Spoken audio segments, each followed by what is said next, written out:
Gambaran yang lebih besarnya adalah Gazzetta sebetulnya sedang menyoroti Roberto Mancini di babak ketiga kualifikasi Piala Dunia 2026. Kita semua tahu pada tahun 2023 Mancini meninggalkan sepak bola Eropa demi melatih tim nasional Arab Saudi.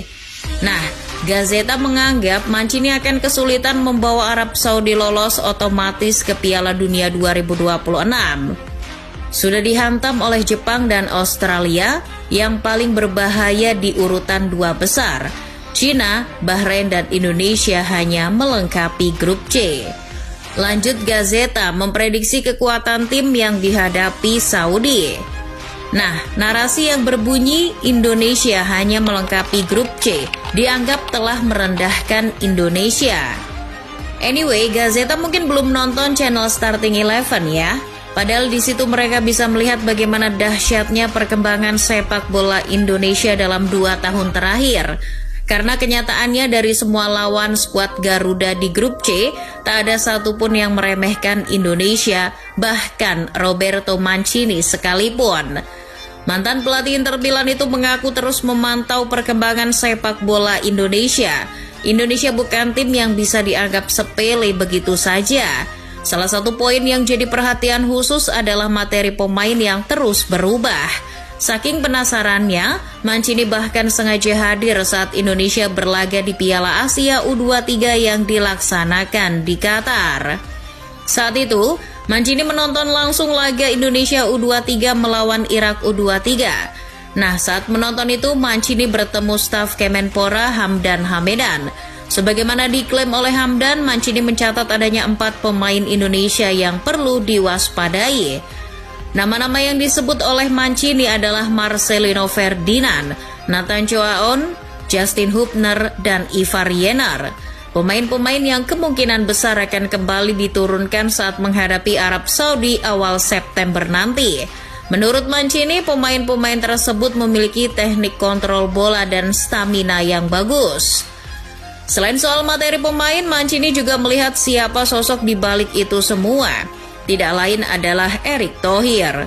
Selama di Inter, Mancini mengenal Erick sebagai sosok yang berdedikasi tinggi dan memiliki ambisi besar.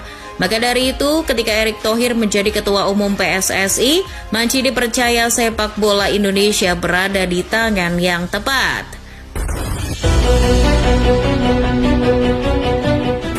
Australia pun demikian.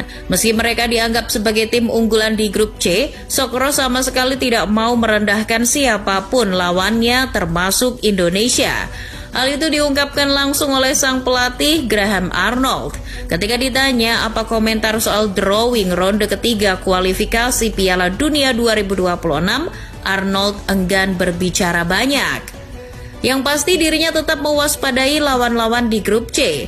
Dilansir bola.com, Graham Arnold juga tidak percaya dengan asumsi yang mengatakan bahwa timnas Indonesia adalah tim terlemah di grup C putaran ketiga kualifikasi Piala Dunia 2026 zona Asia. Menurutnya, semua tim yang sudah sampai pada tahap ini adalah yang terbaik. Mantan pelatih Sydney FC itu juga menuturkan bahwa Indonesia justru bakal menjadi tantangan tersendiri bagi Australia. Semangat, kerja keras dan dukungan fanatik dari puluhan ribu fans merah putih diakuinya akan menjadi faktor X dalam pertandingan. Apalagi pertandingan nanti akan bersifat home away. Arnold berusaha mempersiapkan timnya untuk tetap fokus saat bertandang ke Indonesia. Selain Graham Arnold, ada sosok penting sepak bola Australia yang juga mengakui kehebatan sepak bola Indonesia. Dia adalah legenda timnas Australia, Tim Cahill. Menurutnya perkembangan skuad Garuda saat ini sangat bagus. Lebih lanjut, Cahill juga memuji Erick Thohir. Berkat kepemimpinannya, sepak bola Indonesia telah berkembang pesat. Soal tanggapan pembagian grup di ronde ketiga kualifikasi Piala Dunia 2026 Jepang, barangkali jadi yang paling rendah hati. Meskipun timnya dianggap yang terkuat di grup C, Hajime Moriyasu tetap menganggap semua lawannya, termasuk Indonesia, bisa jadi cobaan berat menuju Piala Dunia. Moriyasu memprediksi bahwa Indonesia asuhan Sinteyong akan memberikan perlawanan yang sengit. Pertemuan di ajang Piala Asia 2023 jadi tolok ukur Moriyasu. Dikutip suara.com, Haji Moriyasu menjelaskan peran Sinteyong di Timnas Indonesia sangat krusial. Menurutnya, mantan pelatih Timnas Korea Selatan itu telah memberikan banyak perubahan sehingga skuad Garuda tidak bisa dianggap remeh. Moriyasu melihat Sinteyong membawa sepak bola Indonesia ke level yang berbeda dari tahun-tahun sebelumnya. Setelah tiga uang, salah satu anak asuhnya yakni Takumi Minamino juga meminta rekan-rekannya tetap mewaspadai Timnas Indonesia. Mantan pemain Liverpool itu memandang Indonesia sebagai tim muda yang bermain bagus di Piala Asia kemarin. Minamino juga merasa skuad Garuda sedang dalam momentum yang tepat untuk membuktikan diri.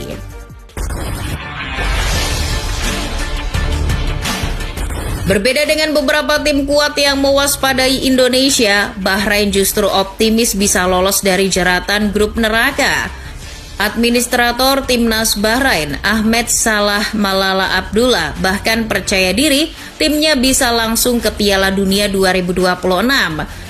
Ahmed Salah percaya Bahrain bisa melewati round ketiga meski berhadapan dengan Jepang hingga Indonesia. Tapi respon dari mantan pelatih Bahrain, Samir Chaman, agak berbeda. Dirinya meminta Bahrain untuk tidak jumawa setelah tampil apik di putaran kedua kualifikasi Piala Dunia 2026. Chaman malah menyoroti peningkatan performa yang ditunjukkan oleh Indonesia dalam beberapa tahun terakhir. Dirinya mengaku takjub dengan perkembangan sepak bola Indonesia sejak dilatih Sinteyong.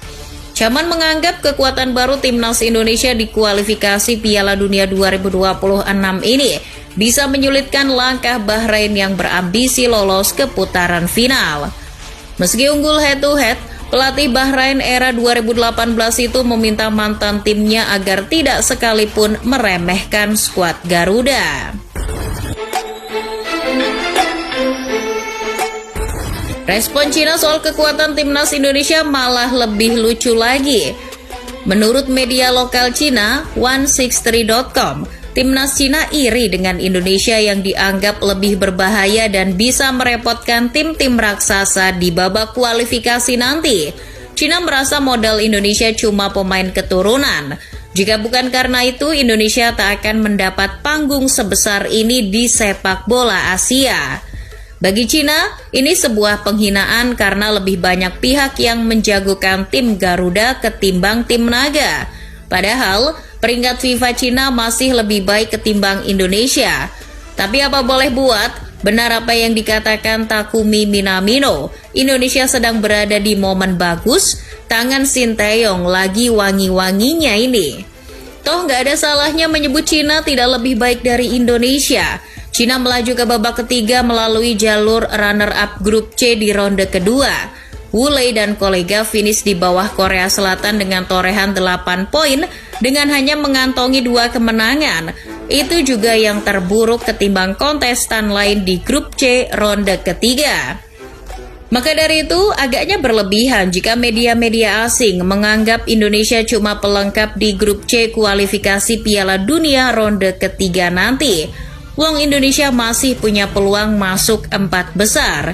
Dasar Gazeta ini nggak ngaca kalau Timnas Italia juga cuma jadi pelengkap di Euro 2024.